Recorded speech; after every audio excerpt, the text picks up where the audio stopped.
in the step number 4, the recycling. In the fourth step, the recycling happens. A fraction of ADCs bind to the FcRn receptor in early endosomes and get uh, transported back out of the cell. What are the challenges in this step?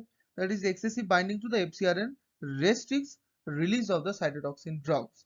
So it then further binds to the FcRn receptors in the endosome complex.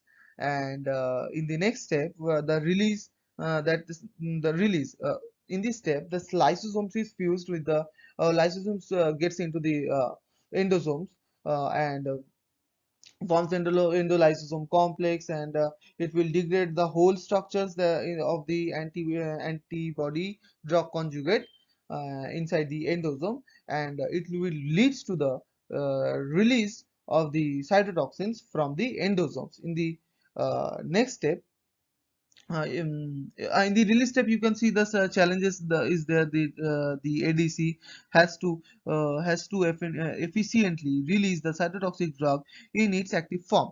In the last step, or the sixth step, action, cytotoxin interferes with critical cellular machinery or microtubules, resulting in cell apoptosis. So basically, these cytotoxins go binds to the microtubules, and they halt the cell cycle. And sometimes these cytotoxins also leads to the apoptosis. What is apoptosis? That is the programmed cell death. So sometimes this cytotoxin leads to the tumor specific antigens of the cancerous cells to the apoptosis pathway. So in the next slide, this is the whole elaborated part of the uh, whole mechanisms. Here you can see about the circulation, binding, internalization, and release, and the whole in the release you can see the ADCs that remain to the endosomes without binding FcRn receptor from former late endosomes. These subsequently undergo lysosomal degradation, and this basically FcRNs are human neonatal Fc receptors that I need to say here. So look into the internalization process. Once the monoclonal antibody component of the ADC is bound to its target antigen, the ADC antigen complex should theoretically be internalized via receptor mediated endocytosis. The internalization process finishes with the formation of the clathrin-coated early endosome containing the ADC antigen complex. An influx of the H plus ions into the endosomes results in the acidic environment that facilitates the interactions between the monoclonal antibody of a fraction of ADCs and human neonatal Fc receptors, that is FcRNs. The bound ADCs are transported outside of the cell, where the physiological pH of 7.4 enables the release of the ADC from the FcRn. This mechanism acts as a buffer for preventing the death of a healthy cells in case of ADC misdelivery. Excessive binding of the ADC to the tumor cells, FcRns, might however restrict the release of the cytotoxic drug and prevent the ADC from taking effect, and FcRn expression is primarily within the endosomes of endothelial cell. So that is the one of the main point to be noted. So in the next slide, the direct and indirect anti-tumor activity of the monoclonal antibody.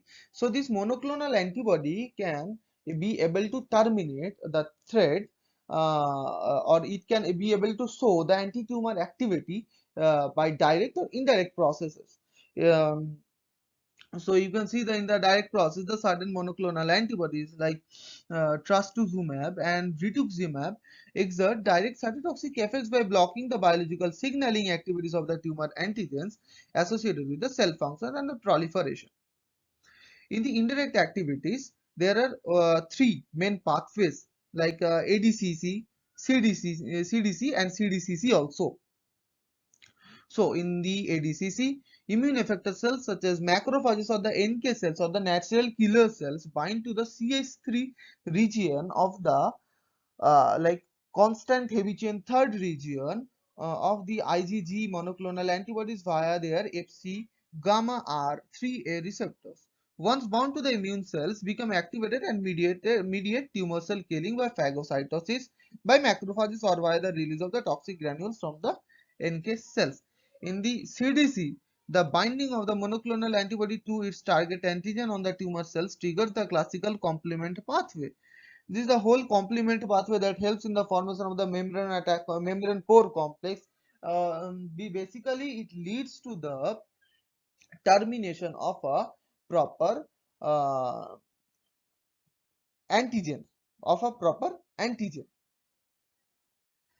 and in the CDCC, another protein formed during the complement cascade like C3b, they have the C3b.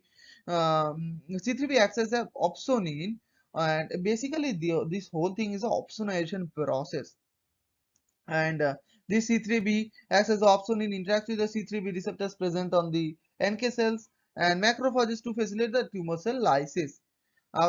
So in the next slide, we are going to see that proper picture of the whole mechanism. So this in you can see the proper mechanism, like in case of CDCC, first material of the complement pathway is C1q. So like for the C1q, in case of CDC process or the CDC pathway, the C1q is getting um, it basically forms the MAC complex, and it basically helps in the pore formation of the tumor specific cells. And the in case of the CDCC, the C3b we are getting in the whole complement pathway, we are getting the C3b, and these C3b receptors are present on the tumor specific antigens, and by recognizing that receptors, that C3b, C3b, like C3b is present on the tumor specific antigen, and the receptor,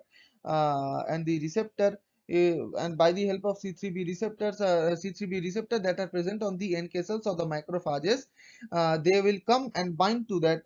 They will come and bind to the C3b that is present on the tumor specific antigen, and leads to the destruction of the tumor cells. And in case of ADCC pathway, the macrophages have the receptors FCYR triple R3A, and NK cells also, they will attach to the first the ADC complex will attach to the antigens on the tumor specific antigens, and on the and this antibody or this monoclonal antibody is detected by the FCYR3A receptors that is present on the macrophage and the NK cells, and that will bind to that structure, and the whole mechanism helps to degradation of the tumor specific cells. So this is all the mechanisms, direct and indirect activity of the monoclonal antibody. And in the next slide, cytotoxins or drugs that is attached with the ADC complex. So uh, cytotoxins are basically drugs that uh, leads to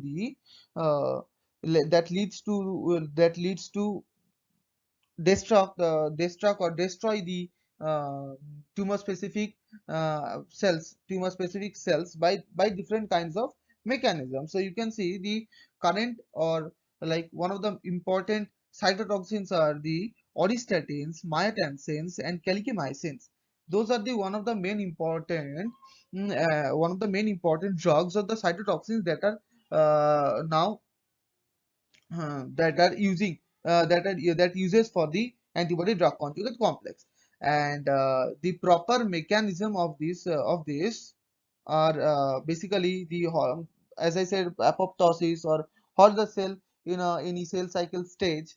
And in the next slide, we are seeing that action of the cytotoxins. Here you can see orostatins and myotensins and orostatins, and how they work. They actually work on the microtubule assembly or microtubule formation, or the microtubule organizing center formation. So basically they act on the beta tubulin.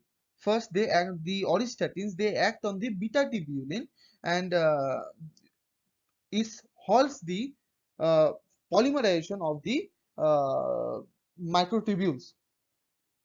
It when it is bind to the beta tubulin structure, it cannot no, like it cannot no other monomer or dimer form of the tubulin cannot be able to attach onto it.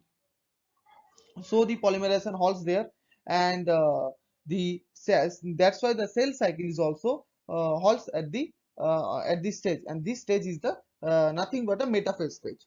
So cells are not like dividing from that stage, and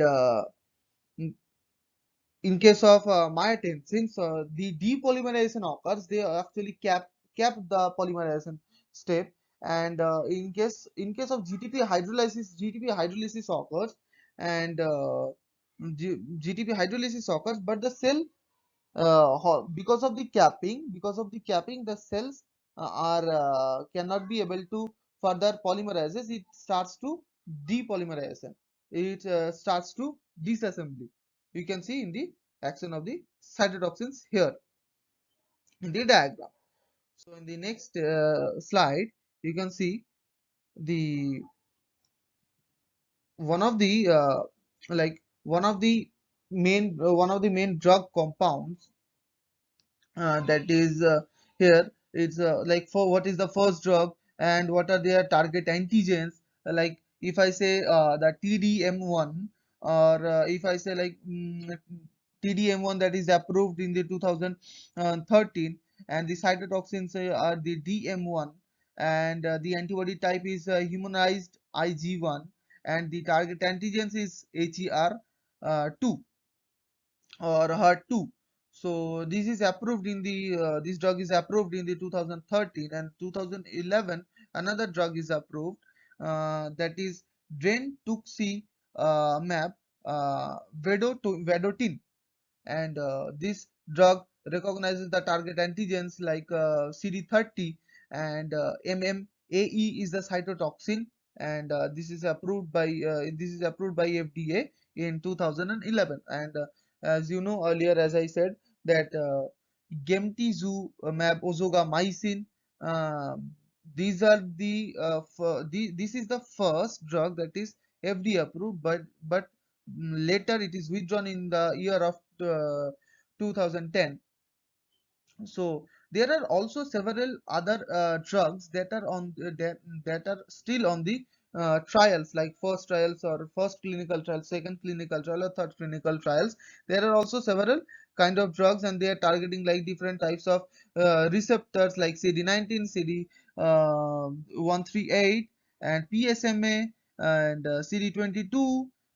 Different they are using different kinds of cytotoxins like DM1, DM4, MMAE, um, and but they're still on the clinical trials, not properly approved. So these are all the clinical development of the ADC, and this is the references that I took. And thank you, thank you for the listening the PPT presentations, and listening to my topic. If you like it, please give the thumbs up, uh, comment, please do comment, and subscribe to my channel for more videos, and share, and keep spreading love. Thank you.